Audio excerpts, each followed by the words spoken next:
안녕하세요. 대단히 반갑습니다. 숲을 읽어주는 남자 자한형 이종수입니다. 이번 시간은 154번째 시간으로 성체란 수필을 읽어드리도록 하겠습니다. 성체. 주인공 앤드류 맨슨은 수련의 과정을 마치고 남웨일스 블라넬리 광산촌에 부임을 한다. 부풀은 이상과 희망을 안고 의사로서의 첫 출발을 하게 된 것이다. 원장의 조수로 부임하는데 실상을 보니 원장은 뇌졸중이 와서 그의 운신도 할 수 없는 상태에 놓여져 있었다. 온화하지만 무능한 의사 브로멜과 독설가지만 유능하고 환자를 사랑하는 의사 데니를 만나게 된다. 광산촌에 장티푸스가 돌고 보건소장 그리프스에게 알리지만 부패한 소장은 맨슨의 이야기를 모른 척하고 데니는 장티푸스 원인이 오염된 하수도라고 말을 하고 데니와 함께 밤에 하수구를 폭파시킨다. 그렇게 해서 하수구는 새롭게 만들어지게 된다. 그는 광산의 열악한 환경이 폐에 미치는 영향을 실험적으로 연구하는 등 의사로서의 본분에 충실한 삶을 영위하게 되고 박사학위도 받게 된다. 여기서 광산노조원 몇 명과 생체실험 반대자들에 의해 공경에 빠지기도 한다. 광산촌에서 자신의 과학적 지료와 열정으로 드디어 인정받을 때 그는 크리스티언이라는 젊은 여교사와 사랑에 빠지고 그녀와 결혼하기 위해 좀 더 나은 직장을 찾아간다. 처음 있던 곳보다 훨씬 환경이 좋고 여러가지 여건이 나아진 곳이었다. 그렇지만 가는 곳마다 그의 이상을 펼치기에 역부족이었다. 주위에 사는 환자를 돌보는 대신 월급의 일정 부분을 강탈해가는 파렴치한이 있었다.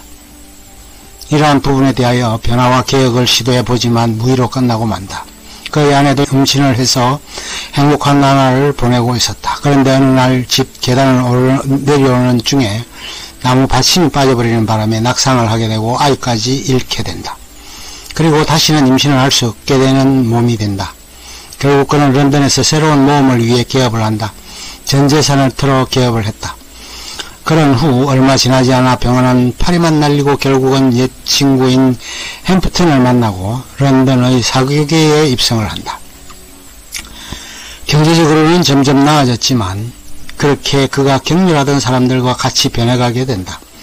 그걸 안타깝게 바라보던 아내 크리스틴은 맨슨을 과거로 되돌려 놓으려 하지만 오히려 두 사람은 서로 간의 의견 충돌로 인해 점점 더 멀어지게 된다. 주인공은 속물화되고 불충 고객의 눈을 돌리게 되고 그것에만 빠져들게 된다. 나중에 맨슨이 정신을 차렸을 때는 정말 엄청난 희생을 한 후였다.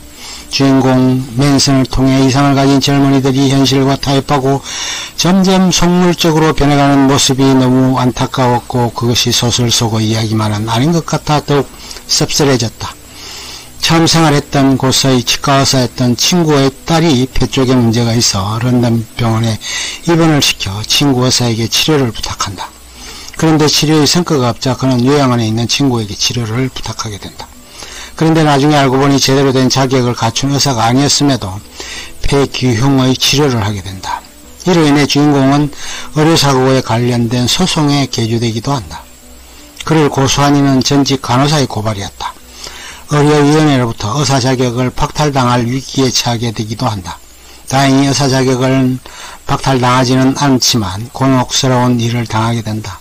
그런 와중에 선량한 세탁소 주인의 복부 종양을 제거하던 수술을 하던 친구의 과오로 인해 환자가 사망하는 사고가 발생하게 된다. 이로 인해 맨슨은 엄청난 충격을 받게 되고 원래 본래 모습의 의사로서의 본분에 충실한 의사로 되돌아가기로 결심을 하게 된다.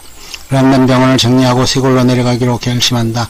그러던 차에 아내가 불의의 교통사고를 당해 불기에 격이 되고 만다. 앤드류는 아내의 죽음이 자신의 맹목적인 어리석음에 대한 징벌이라고 자책하며 술독에 빠져 슬픔에서 벗어나지 못한다. 한없는 슬픔에 빠져있던 주인공은 친구들과 함께 진정한 의미의 의술을 펼치는 의료사업을 하기로 다짐하면서 산들바람이 부는 언덕에 있는 아내의 무덤을 찾는다.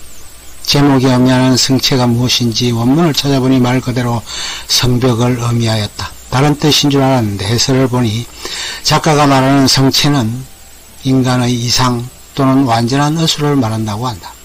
A.J. 크로니는 의사 출신의 영국 작가이다. 자신의 경험을 토대로 바탕 작품을 쓰기 시작했다. 이상과 현실, 물질과 인간 사이에 오가는 의사의 고뇌와 방황이 세밀한 필시로 묘사되고 있었다. 성체는 인간이 의사로서 살아가게 되면서 겪게 되는 부분에 대하여 신랄하게 적나라하게 보여주고 있다. 결코 바람직하고 이상적인 의사란 어떤 것인가를 다시 한번 되새겨보게 하였고, 이로 곧 인간이 어떻게 삶을 살아야 하는가에 대해 고민하게 만들어주었다. 오늘날 의사들은 정말 곽강받는 직업으로 사회적으로도 존경받는 지도층으로 화해져 있다. 어려서도 종종 발생하기도 하고, 의학과의 경쟁관계도 복잡한 갈등 양상을 빚기도 한다. 어려움이 실시되고 있지만 이로 인한 여러가지 사회적 문제도 심각한 양상을 띠기도 한다. 기초연금과 관련된 공약의 불이행 등으로 인해 보건복지부 수장이 물러나는 일이 발생되기도 했다.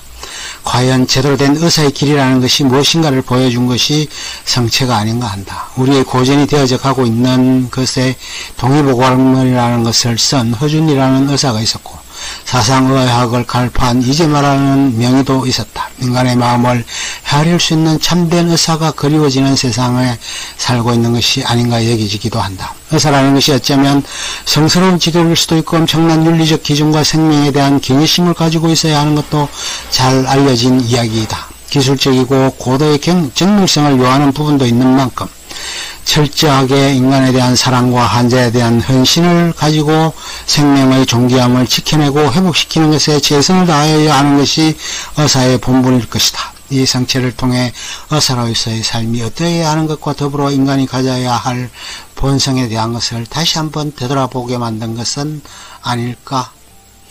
끝. 좋으면 좋아요, 구독 눌러주세요. 감사합니다.